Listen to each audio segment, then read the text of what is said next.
Orlando Fringe Fest is back with its lineup of shows. It's here May 13th through the 26th. I'm New Six producer Brooke Savage, and I have Brandon Roberts here to tell us all about his show in the festival. Thank you so much for joining us. Thank you so much for having me. So first off, I start off with where are you from, and how did you get into producing shows? Great. I'm originally from North Carolina. Moved here about 21 years ago. Moved here in the summer of '04, right before the trio of hurricanes hit Orlando, which led me to wonder, why did I move here? But I've grown to love it. The theater community here is really, really great, and I was lucky enough to be embraced by the theater community.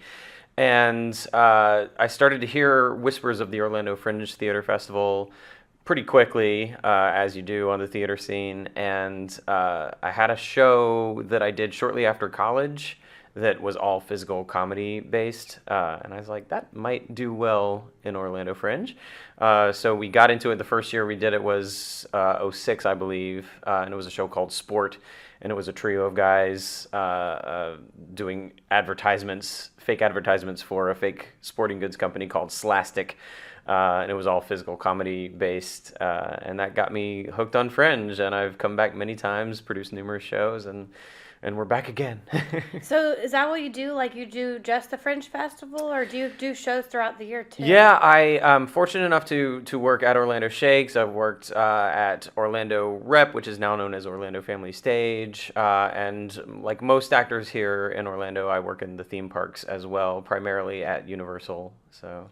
Oh, awesome. What do you do there? Yeah, I'm actually at the new park. I'm at Epic Universe, and I'm in Dark Universe. So if you see what kind of build I am, you might be able to decipher what role I'm playing.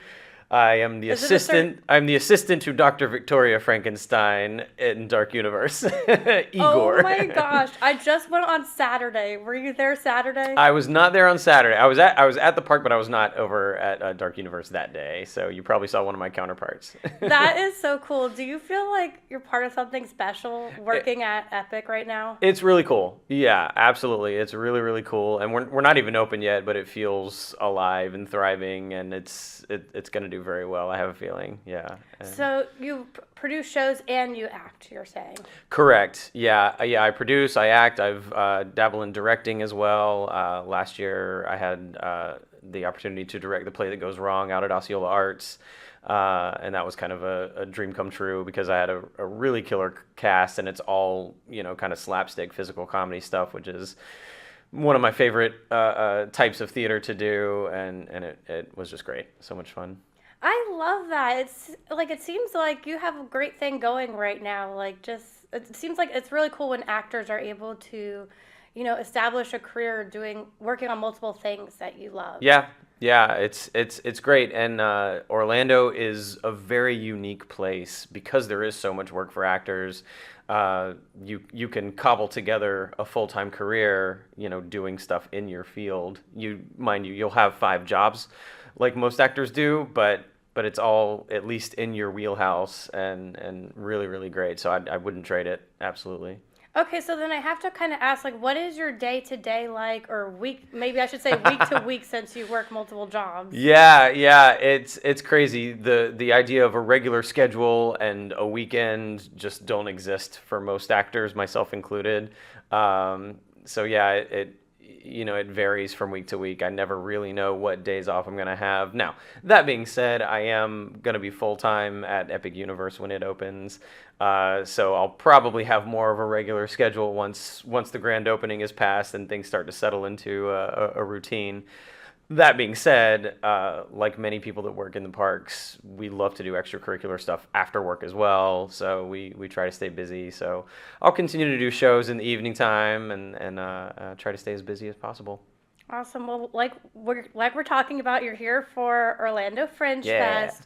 What do you love most about Orlando Fringe Fest? And maybe you could go over a little bit what it is, because there is a lot of information about it. Absolutely. It is, Orlando Fringe is the oldest Fringe festival in America, and it's a really, really beautiful time of year where the entire theater and arts community comes together in Lock Haven Park, and everybody's got these crazy crazy shows that they've come up with and are putting them on the stage and just creating really, really great art. There's visual art, there's kids Fringe, so many different things to do.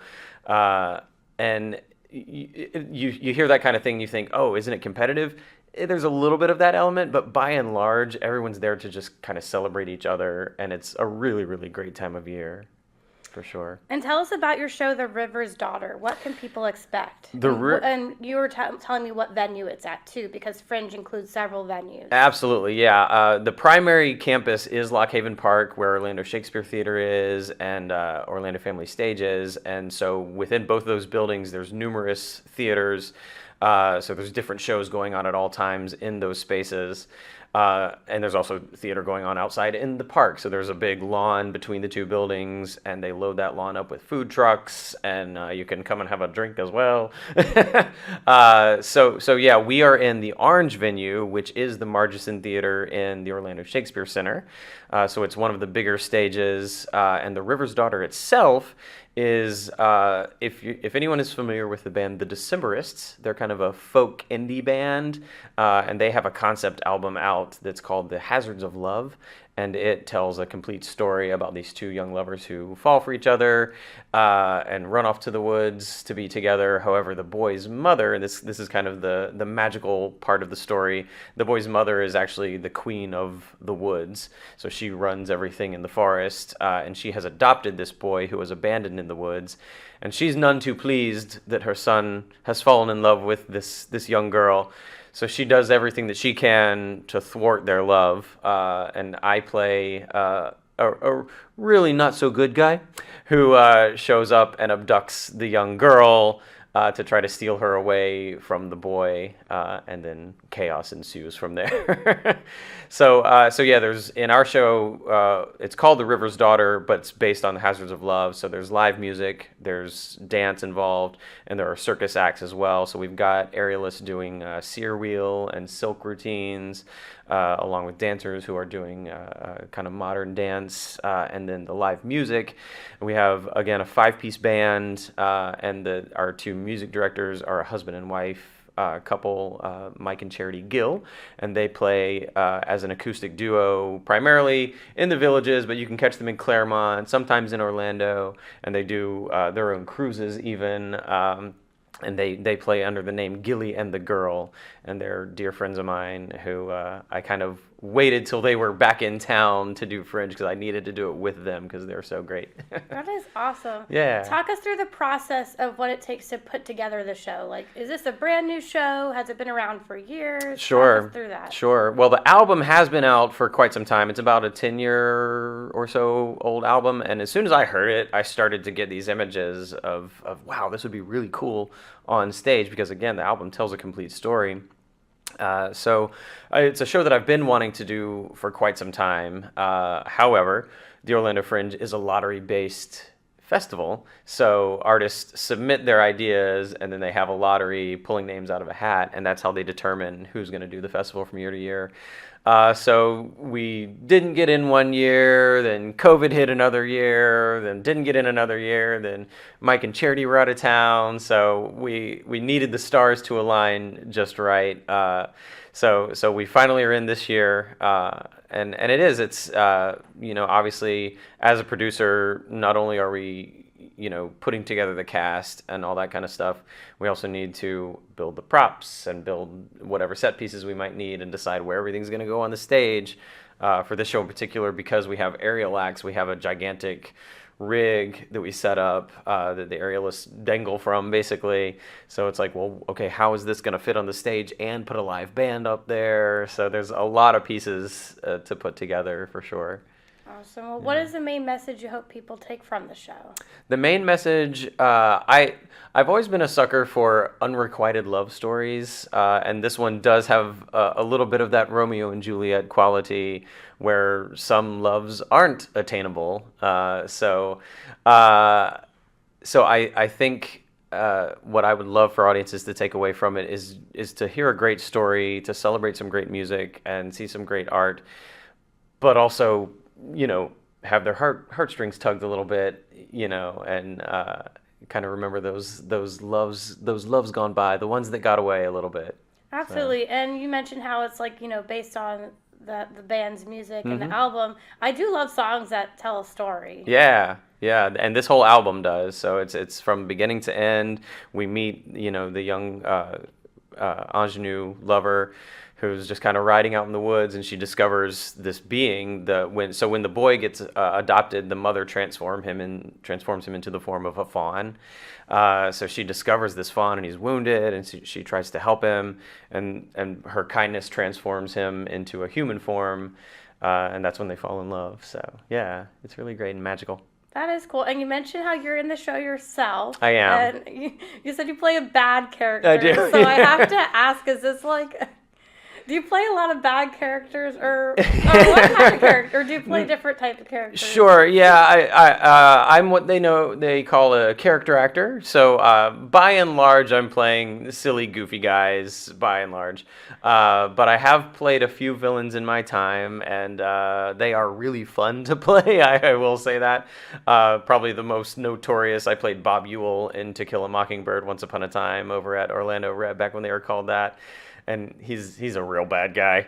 But this guy, the Rake, is what he's known as in The River's Daughter, is not a pleasant fellow at all. But as a character actor, it's really fun to kind of dive into those roles and just be the villain once in a while. How do you get into character before a show? It's everybody's got a different technique. I like to listen to the songs for this particular show, and I've actually done that for other roles as well. There's certain I'll create like a little soundtrack to kind of get you in the mood for certain things, to either boost your energy up or whatever. But the songs in this show really kind of help get me there. So yeah, that's kind of what I turn to for most I've part. heard about this. Actors creating like a playlist Sure. that relates to their character, and then Yeah. they listen to that playlist on the way to like their job. Yeah, absolutely. Especially going back to my college days, I had the Dave Matthews Band was really big at the time, and that song Two Step, if you know that song Two Step, it's got a really high energy and this kind of driving beat behind it. And I remember getting ready for shows, and I would put that one on repeat just to get my energy, pumped up for the show. So yeah, that's one of the songs that stands out that I listened to in the past. Oh, I love that. I do want to circle back a little bit. Yeah. I would love to know, how does the Orlando art scene compare to like North Carolina or maybe other art scenes Sure. you've experienced? Yeah. I mean, I think there are little pockets in North Carolina, and mind you, I haven't lived there in numerous years. There are little pockets that are arts friendly. Asheville comes to mind. But Orlando again, and I think it's a large part thanks to the theme parks. The theme parks provide kind of a foundation for artists and actors to be able to have the quote unquote day job, but then go and do evening things as well. And there's just something about the fact that so many artists find their home in Orlando that allows art to be made here because there's the resources of artists. And not just actors, but again, we're using dancers and aerialists as well. But because the community is so arts friendly, those people just happen to live here. And so people like me can have the idea to be like, oh, this would be really cool on stage, but we can have not only actors, but dancers and, circus arts. And I credit my wife to the circus arts part of it because she is a big fan of circus arts, and she even takes silks classes. So she admires that art form so much. So she was the one, let's bring in some aerialists as well. So I was like, okay, let's do that. It's a field that, like, I'm not directing the aerialists or the dancers really at all, because that's a field that's their department. So I'm trying to stay in my lane. So when it comes down to this song happens to have a silks solo, I leave them to stage that themselves and choreograph it however they need to do it. Because I'm like, I don't know, you're the one flipping around in the air. So yeah, but Orlando itself, again, it's just a unique place that a lot of artists, kind of take, comfort in. Yeah. And it seems to be a large community too, because you mentioned like Orlando theaters you're working with, but like also Osceola Arts. Yeah.